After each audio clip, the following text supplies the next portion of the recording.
Okay, part two. So, salary, right? Where we're discussing how much you want to make. So, write down everything. Have your budget. Let's say your budget is $5,000 for the month. That's all you need. That's all of your bills. That's incorporating everything that you think you need to make. And you're going to do 10% of your salary to your 401k. Mind you, a lot of times these companies do a 401k match. So sometimes they'll match you anywhere from 3% to 50%. It all depends on who you're working for.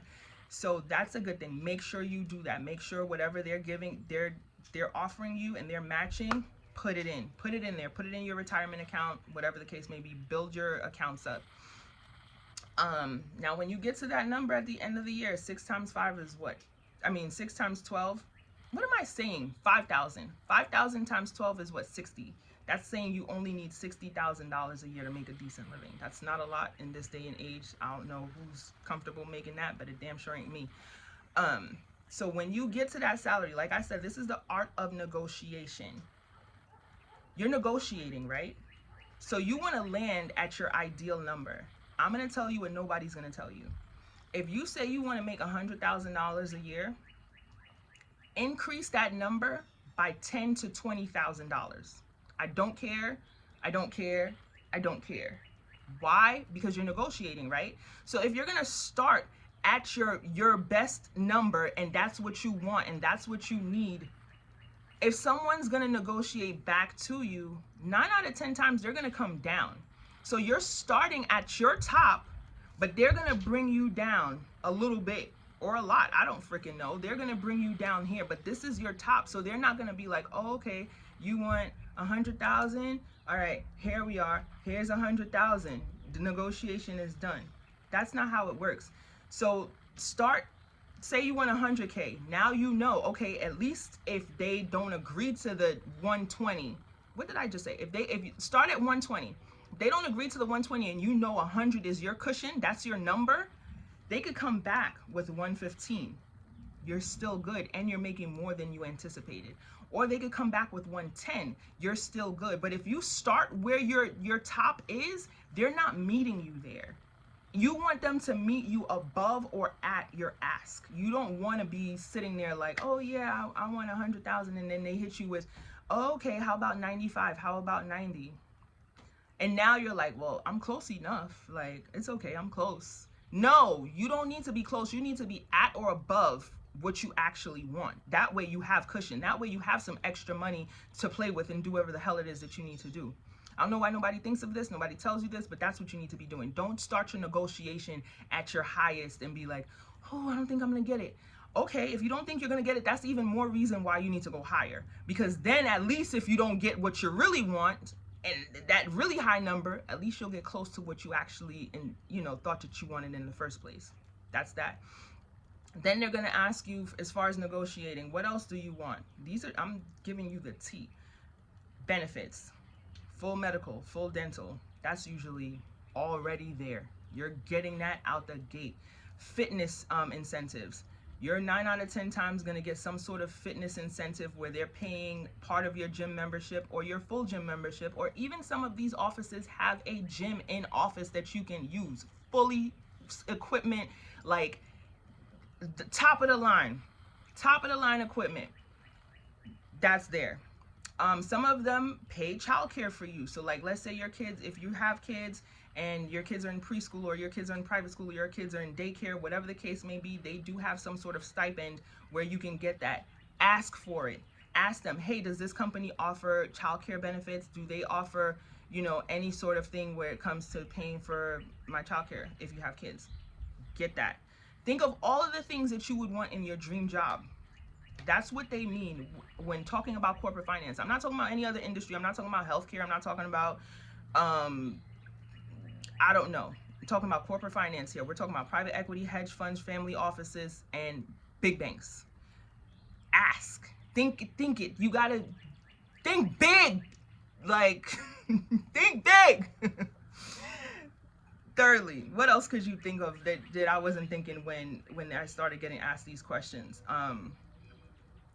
A lot of times you're going to get a corporate card. You're going to get a company card for you to do your expenses for the month. What expenses? So a lot of times these companies have fully stocked kitchens. Think, what's the show? Billions. Think Billions. You know the show on Showtime? I think it's on Showtime, called Billions.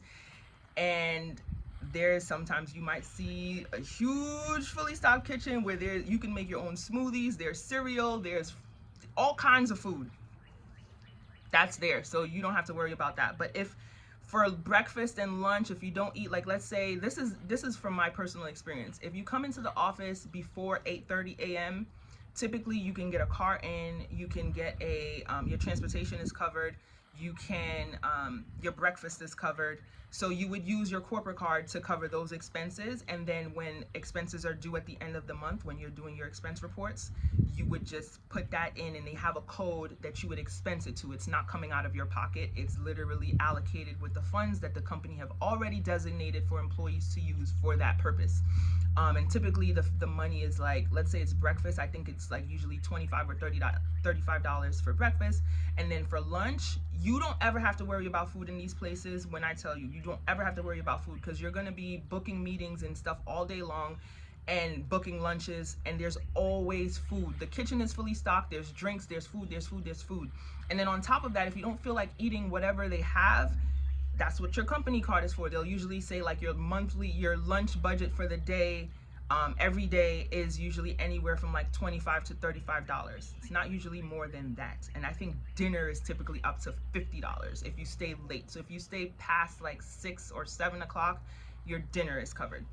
And all of those get expensed. So think of all of the things that you would want outside of what I just mentioned in a job. Your bonuses are usually structured 10 to 30% of your salary. That could be negotiated as well. So let's say your salary is $100,000 a year, you're getting 10% to 30% of that at the end of the year for Christmas. Some companies do it in cash, some companies do it, I don't know, you get a check, whatever the case may be, you get a bonus. So think of all of those things.